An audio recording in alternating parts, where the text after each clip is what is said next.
Now, on the record, I think anime is stupid and for losers. But off record, don't judge me. See, I grew up around quite a few interesting characters that were obsessed with anime, and don't get me wrong, I've always loved animated content. That's what inspired my channel. Hey guys, make sure to like and subscribe and hit that notification bell, oh yeah! But as a little 9-year-old, I thought that anime would turn me into a weirdo too. I also didn't feel like reading subtitles back then, probably because I couldn't read. But then we all got banished to our houses during the pandemic, and something changed. That's when I heard it calling to me. I'm of course talking about the legendary anime JoJo's Bizarre Adventure. Yes, I am a JoJo's fan. Yes, I am aware that every one of us is annoying. No, I'm never gonna shut up about this anime. I had heard about JoJo's on the internet and had it recommended to me by a few friends, but when I finally checked it out, it blew me away. For those of you who don't know, JoJo's Bizarre Adventure follows a family of insanely buff bisexual men going on quests to slay demons, evil spirits, and guys with hand fetishes. As the title implies, it's pretty damn bizarre, and I love it. JoJo's was exactly what I needed to get me into anime.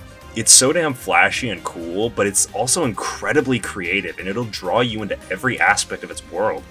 And on top of that, each part of the anime gives us a new protagonist to follow, with each one of them being insanely different from each other, but they're all so similar at the same time, and it's just awesome how well everyone blends together into this beautiful tapestry. Joseph is easily the best JoJo though, and I will gladly die on that hill. But JoJo's was just the start. Once I finished with that, I was fiending for my next hit of anime, and that's when I ended up watching Attack on Titan, which was the worst mistake of my life.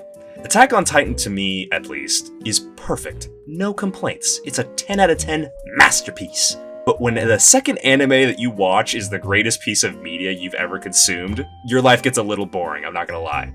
So that's when I switched tracks and started watching more comedy anime, and holy crap, they're great. My personal favorite probably has to be Love is War. I don't think I've watched a single episode without crying from laughter. While we're talking about Love is War, I'd like to address the age-old question of watching anime subbed or dubbed. For years, this question has divided the anime community, with each side thinking that their way is more dignified and sophisticated. I'm gonna be honest, guys, I think watching anime either way is valid. While I personally prefer to watch it subbed, I'd be lying if I said there aren't some pretty good dubs out there.